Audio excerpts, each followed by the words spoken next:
Bismillahirrahmanirrahim. Assalamualaikum warahmatullahi wabarakatuh. Bapak Ibu, kawan-kawan pelatih program pengembangan keprofesian berkelanjutan, guru pendidikan agama Islam dimanapun saja berada. Alhamdulillah bertemu dengan saya Banyus, salah satu pelatih provinsi PKB GPAI asal Provinsi Sulawesi Tenggara. Pada kesempatan ini Bapak Ibu sekalian, mohon izin saya ingin berbagi kepada kita semua terkait dengan tutorial singkat bagaimana cara menggunakan Learning Management System atau LMS, di mana LMS ini menjadi salah satu media yang kita gunakan dalam rangka mengikuti dan menyelenggarakan pelatihan PKB GPAI, baik yang dilakukan secara daring maupun secara luring. Nah, baik Bapak Ibu sekalian, bagaimana tahapan-tahapan atau langkah-langkah menggunakan LMS ini? Yang pertama, tentu kita masuk dulu ya ke web browser. Kita gunakan misalnya Google Chrome. Kemudian di sini kita ketik alamat LMS-nya, pkbsiagapendis.com. Ya, seperti ini. Kemudian kita enter. Kita akan masuk di halaman beranda dari tampilan awal LMS atau di halaman login ya Bapak Ibu. Kemudian di sini kita akan login menggunakan akun pelatih. Ya, kita sebagai pelatih kita masukkan akunnya, misalkan seperti ini ya, 77. Kemudian kita masukkan passwordnya, lalu kemudian login. Nah, setelah berhasil masuk, kita akan dihadapkan dengan tampilan awal dari LMS di halaman dashboard. Di sini, Bapak Ibu, kita sudah akan bisa melihat beberapa informasi terkait dengan jenis pelatihan yang sedang kita ikuti atau yang kita selenggarakan. Ya, misalnya di sini sudah nampak rekapitulasi dari modulnya, kelas, kemudian tugas-tugasnya, diskusi dan lain sebagainya.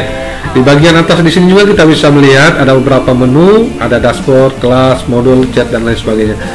Nah, Bapak Ibu sekalian, sebelum kita masuk ke beberapa menu yang memang harus kita gunakan dalam rangka mengikuti pelatihan ini, baik dalam kapasitas kita sebagai pelatih maupun peserta, maka langkah pertama yang harus kita lakukan adalah mengupdate profil Bapak Ibu.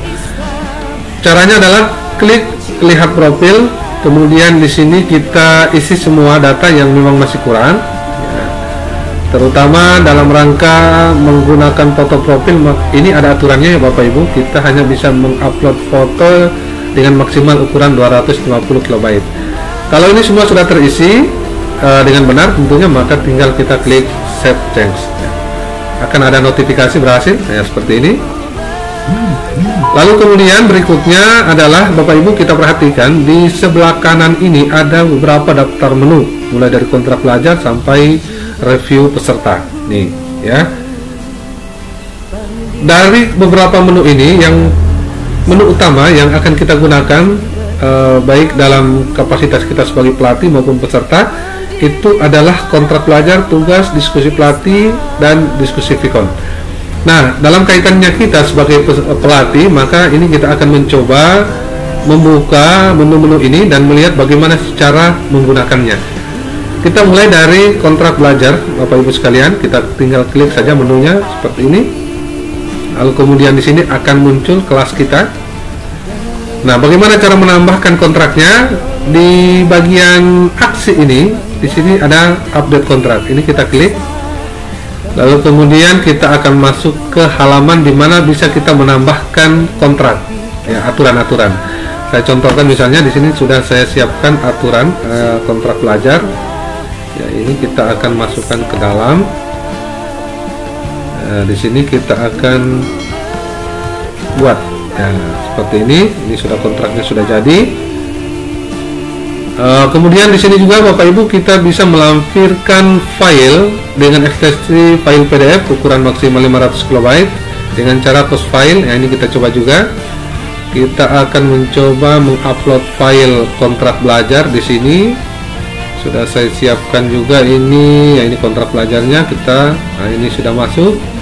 Setelah ini dirasa cukup, kemudian kita klik tambah kontrak. Nah, Oke, berhasil. Kemudian yang berikutnya adalah pada menu tugas. Ya, kita klik kembali menu tugas. Di sini juga sudah muncul kelasnya, kemudian modul. Nah, untuk menambahkan tugas atau memberikan perlakuan terhadap tugas-tugas yang telah kita berikan kepada peserta, ini kita bisa mengelolanya melalui menu aksi dengan cara klik tombol kelola seperti ini. Nah, di sini akan muncul beberapa tugas-tugas yang sudah kita buat. Kita juga bisa memberikan perlakuan dengan mengklik tanda pensil ini untuk mengedit ya. Untuk mengedit tugas, kita juga bisa memberikan nilai terhadap tugas yang sudah dikerjakan oleh peserta. Kita juga bisa menambah tugas ya, caranya dengan mengklik tombol ini tambah tugas seperti ini. Kemudian kita akan masuk di halaman di mana kita bisa menambahkan tugas. Caranya adalah di sini kita akan memilih tema tugas ya. Silakan Bapak Ibu pilih tema tugas yang sesuai dengan materi pelatihan berdasarkan kompetensinya.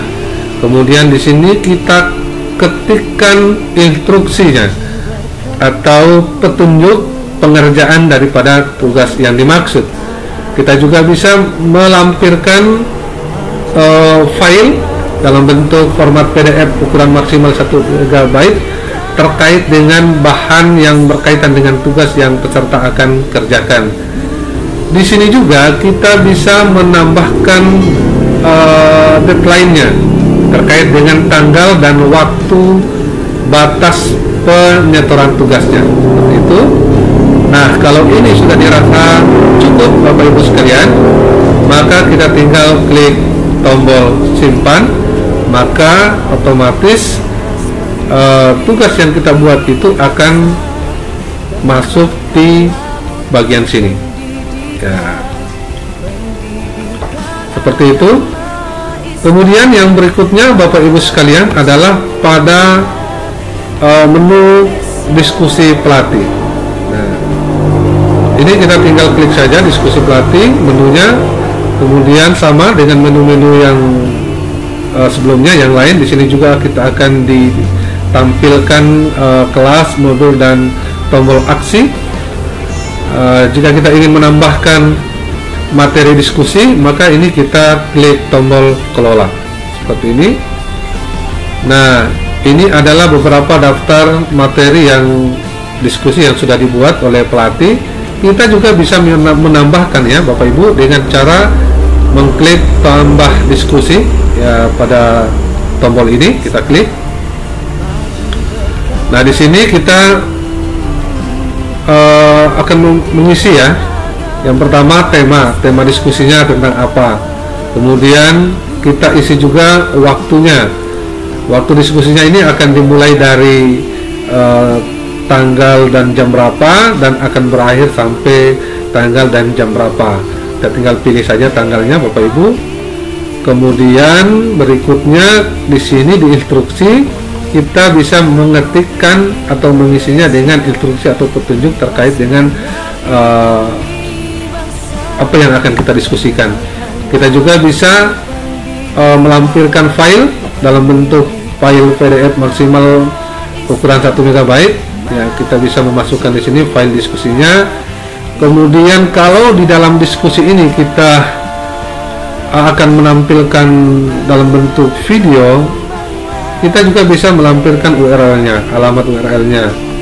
Atau mungkin di dalam diskusi ini kita butuh semacam ada Vicon seperti itu. Di sini kita bisa memilih pilihan mau pakai Vicon ya atau tidak. Kalau kita pilih iya, maka kita akan diminta memilih daripada provider Meet apa yang akan kita gunakan. Di sini disediakan mau pakai Jitsi, Google Meet ataupun Zoom Meet. Kalau ini kita pilih tidak, maka tidak akan muncul pilihannya seperti itu. Nah, kalau ini sudah dirasa cukup, maka tinggal kita klik simpan seperti itu. Kemudian yang keempat ini adalah menu diskusi Vicon. Nah, ini diskusi Vicon, kita klik juga, sama perlakuannya dengan pada umumnya hampir sama. perlakuannya dengan menu-menu yang lain. Di sini di diskusi Vicon ini sebagai pelatih kita bisa memberikan perlakuan dengan memberikan input nilai terhadap proses diskusi Vicon yang dilakukan oleh peserta.